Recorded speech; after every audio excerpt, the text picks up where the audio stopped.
Today, my Mercurial mercenaries. Something I often think about when I watch the news. For years now, every time this happens, and I just think, what are you doing? It's when someone's interviewed for the news and you're told that their image has been obscured and their voice has been disguised. They might be sitting in a silhouette with a digital voice, or they might be pixelated with an actor's voice, or their whole part, which is often the case on the TV, their whole part is just played by an actor. And I think, what happened to this old news reporting where you just say what someone said? We interviewed someone who'd rather remain anonymous, and they said this. Just convey what they said to the camera.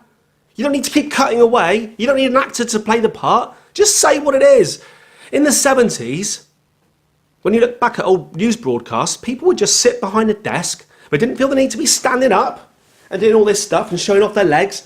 They would just sit behind a desk and they would just talk to the camera and tell you the news.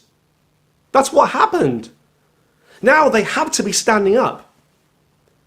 If it's a woman, it helps if they've got a short skirt on, but they have to be standing up and kind of milling about as if they're in a bar and they're at a table. There was no stool to sit on. They're at a table and they got their drink and then go. And it's like, oh, I forgot I'm presenting the news. I'm just going to stand around here. I might have a big screen behind me, but I'm just going to stand about. But in the past, they just sit behind a desk and tell you the news. What was wrong with that? These days, if you want to talk about politics, someone in the studio will say, we'll now cut to our political editor, and it will cut to them and they'll be standing in front of number 10, in front of the black door. They don't know any more than the person sitting in the studio. It's just for the background. It's just to show that they're there. They're there where it's all happening. In that street with the closed door and no one around. That's where it's all happening. On that piece of tarmac. Or if you're going to talk about the police, you'll cut to someone who's standing in front of the revolving Scotland Yard sign. They're just standing there in the street, in the rain. But they're there. You've cut to them. You'll cut to somebody who just happens to be somewhere because you can make people believe that that person, because he's there, knows more than anyone else. He certainly knows more than the person sitting behind that desk or standing milling about back at the studio. Is this really a rant? Does it really upset me? No, not really. There are plenty of other more important things to be worried about right now.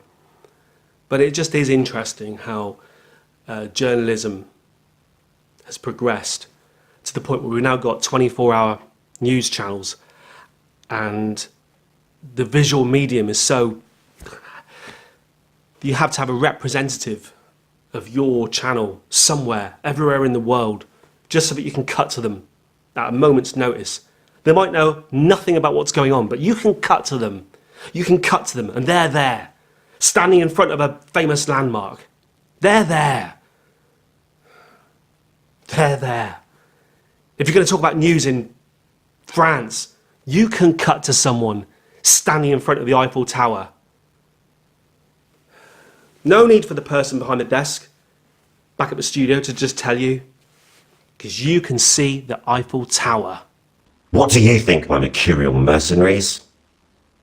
Have you got an opinion? If so, post it below. Thank you very much. Over and out.